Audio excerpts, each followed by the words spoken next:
Hi, in this video, we're going to take a look at how you can set the forward collision warning on your Kia Cerato car to early, normal, or late. So let's take a look. Now on your car, press on the function key right here, and we're going to use this key to move it up and down. So press on the function key until you when you cycle through to user settings. So press on the button. Once you see user settings, press on the down button until you go to driver assistance, and then press on the OK button. In here you want to go down, so press on the down control key right here until you see it said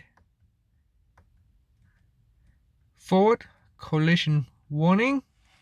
So you press on that, and in here you can press on the key to go down to early, normal, or late, and then you press on the OK button right here, and that will select your option, and then that's it. And now you can simply just press on the function key to go back to your car mode or driving mode or your car information display.